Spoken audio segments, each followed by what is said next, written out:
The last day of the big poll year, the election result for 2024 are in, with a massive win for NDA in Maharashtra, a marginal win for India Bloc in Jharkhand, and a few bipoll wins for both NDA and India Bloc members. So we have with us here today Saral Patel of Congress, and we're going to be discussing about what worked for Congress in the bipolls of Wayanad and others, as well as Jharkhand, and what didn't at all work for them in Maharashtra. So Saral, can you please introduce yourself and what you do with Congress? I'm Saral Patel. I work closely with the communication department of the Indian National Congress.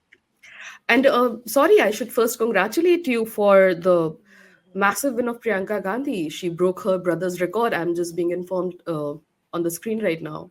Yes, I mean it's a long-awaited moment for all the Congress workers and the Congress leaders. I think last time when she was campaigning in, I recently remember in 1999 during her mother's bipolls in Karnataka, she was asked this question that when will we see her in the parliament? And she had said on TV that it will be a long, long time. So finally, that long, long wait for the Congress party's workers and leaders are over.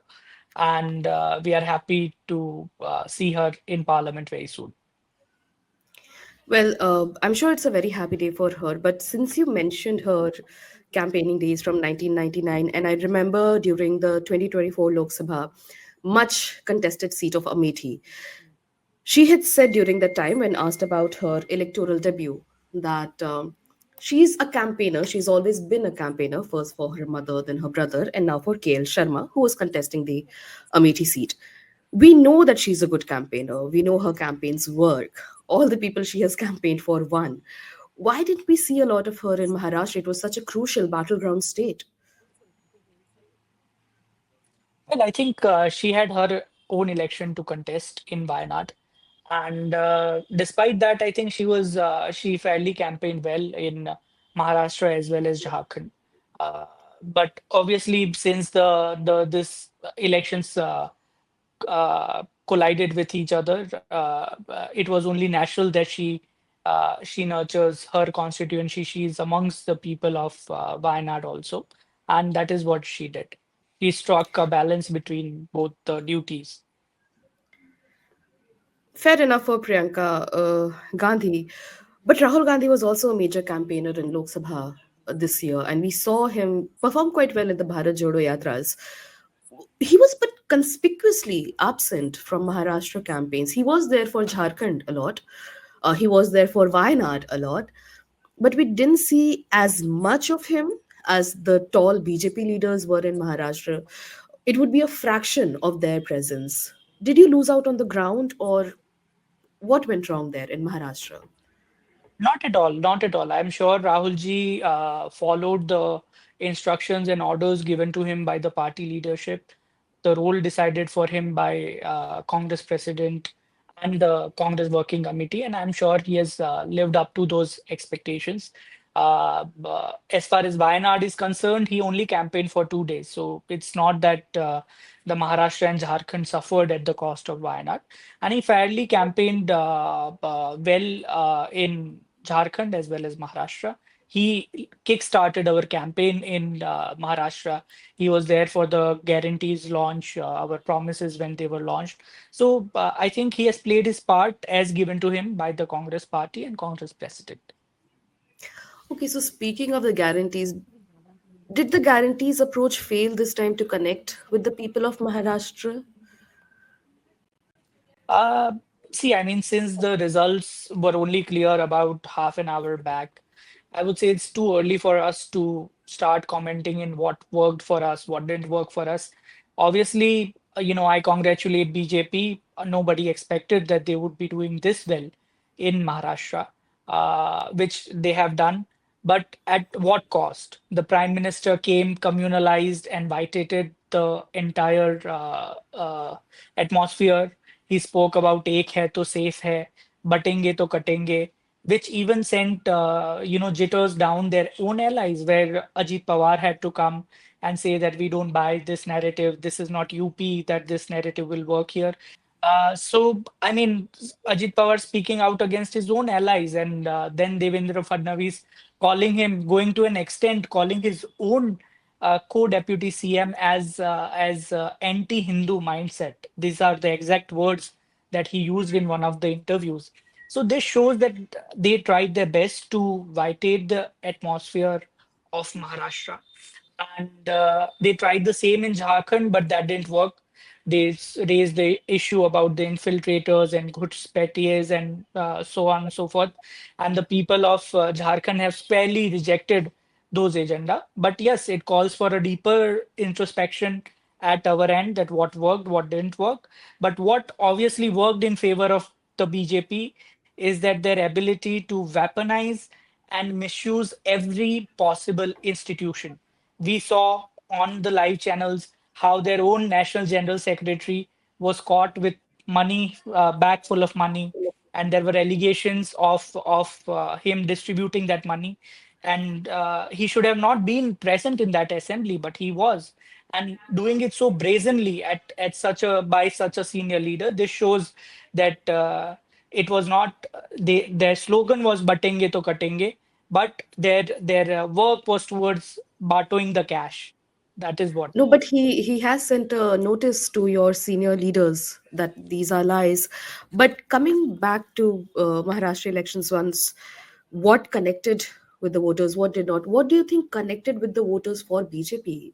If you were to analyze your opposing side to see what worked for them, what do you think worked for them? I think one of the things that they have it's a leaf taken out of Congress part is manifesto and our promise, which was Bhagya Lakshmi, which they renamed as Ladli Behna in Madhya Pradesh, and then they renamed it as Ladki Behna in Maharashtra. That is something that seems to have worked in the initial this assessment, but of course, as I said, it will need much more deeper introspection on our end and consultations with our allies to figure out that what exactly worked for them and what exactly didn't work for us. Also, I mean, going a step further, you know how they promised in 500 cylinder for 500 rupees in Rajasthan, and they have promised that same this time around in Maharashtra also. This again was a leaf taken out of Congress Party's initial promise in Uttarakhand 2022. So, and it's ironic that they are copying our welfare policies and our promises, but at the same time, Prime Minister goes around abusing Congress Party for the Revdi, quote unquote, Revdi politics. And if Congress Party, when it promises something in Karnataka and Telangana and delivers it, it becomes Revdi politics for Prime Minister. But when his parties do the same, Prime Minister, is happily to lend his support and voice to it. So that is something, this shows their double speak and hypocrisy. Uh, I haven't checked the final tally as of yet, but in Assam also the Bypol Simaguri, I don't think Congress was leading there. I think it is a Congress bastion since 2001. So you have one Bypol very massively, 3 lakh vote difference, which was Miss Gandhi Vadra. You have obviously performed well as an alliance in Jharkhand. If you look at the individual performances, it of course will vary because it has regional parties there. But there was another regional election which Congress was quite sure of winning, which was Maharashtra. There was quite a sentiment going around. And in fact, it is the same replay of Haryana in Maharashtra this time as well, because there was a sort of a subtle confidence that Congress is winning. But it lost in both these states. It is complete opposite of what they used to say that BJP wins Lok Sabha but loses states. Now Congress has managed to win a bit better in Lok Sabha than last time, but is losing out on states. Why is this happening? Did we not learn anything from Haryana?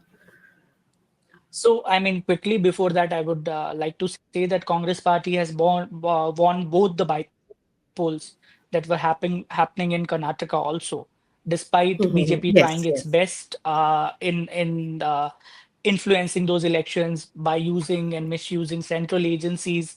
And of course, I would, with very much due respect, I would like to say that as we saw in the UP and other state elections also, that election commission failed to give that level playing field to all the political parties.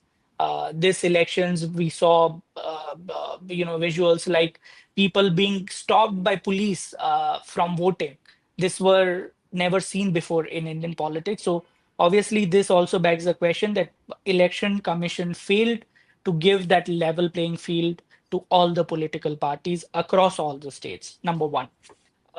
So yes, we have won Karnataka, both the bypolls in Karnataka. We have done well in Rajasthan, where cover currently BJP has the government, and we, as of now, the latest till I checked, we were leading on 3 seats in Rajasthan also. Uh, Likewise, as you said, what went wrong in Maharashtra? I think that begs a question, which requires very detailed deliberations with our allies also. So it would be unfair for me to jump the gun right now. I'm sure that our feedbacks will be taken, and that is introspection amongst all our allies. Because if you see that strike rate of all the our allies is below par to Right, uh, exactly. So, in fact, all the allies have had their worst performance so far in this election, even compared to 2019, when it was a completely different setup at that time. The parties were quite different. yes. But But one thing I would like to add, sorry to cut you, is that BJP seems to have learned its lesson from Lok Sabha elections. You know I was how about to say that. in Lok Sabha elections, with the BJP heavily relied on Mr. Modi's face and his popularity. In Haryana, if you see in 2019, Mr. Modi did 26 rallies. In 2024, he only did 4 rallies, and BJP ended up beating its own tally of 2019. So this somewhere shows that the prime minister phase is no longer working, and BJP has realized it. They keep prime minister away from their campaign as much as possible, and are propping up their other wings like RSS, and giving that space to their local leaders. The same seems to have happened in Maharashtra also, where we saw all sorts of reports that RSS taken control of the campaign and everything. I So will, I BJP will, has I will learned speak its about lesson. that. Yes, I will. I Yeah. was about to speak about that, but the prime minister did campaign in Maharashtra. He did. Speaking of the groundwork in Maharashtra and speaking of Lok Sabha mistakes, the Congress had a very nice pitch going on during Lok Sabha, and of course, it gained a lot of traction. But BJP, I think, somewhere has learned from the mistakes it made in Maharashtra, because this time, the biggest pitch of constitution by the Congress, that was used by the BJP. They had so many rallies on the ground level instead of just on social media. They had so much ground support going on. They reached out to the Dalit voters. They reached out to rural people with the Samvidhan, and they talked about Samvidhan. The Dalit voters who might have been driven away from BJP because of Rahul Gandhi's and Congress's pitch for saving the constitution were brought back in due to like these 200 plus rallies on the ground, very small rallies, not the massive political rallies. Do you think Congress sort of failed to match that level of groundwork there? So, Anviti, bit out of topic, Congress party often gets flack for, it is always said by this analysts on TV debates and in TV studios. We often hear that Congress is not playing its role of opposition very effectively. So, by what you are saying that, we raise the issue and we force the BJP to be inclusive, we force the BJP to shed some of its agenda and start reaching out to the weakest of the people, the weakest of the weaker societies in Maharashtra. So I think that seems to have we seem to have played the part of effective opposition. Number one. Number two, I would say that as I said, as we deliberate on the results that we have gotten today, I'm sure one of the issues that might come up is that the voter would not have connected with many of the issues that we raised. what those issues were, and how can we do a better job next time and in future campaigns. That is something that we'll deliberate on, and we'll emerge stronger from this. I think that is really needed. Maybe all the allies need to put down their head together and maybe have a chat what happened great in Jharkhand. Maybe that could have happened in Maharashtra as well. But again, congratulations that a woman working in the political field for 30 plus years has now finally made her ground in electoral political field as well. So big congratulations to you guys, and also on the Karnataka bypolls and the Jharkhand elections. And thank you so much for taking out your time. I know it's a very busy day for you and for all the people today. um, Thank you for your insights as well. For NDTV, this was Anviti with Saral Patel.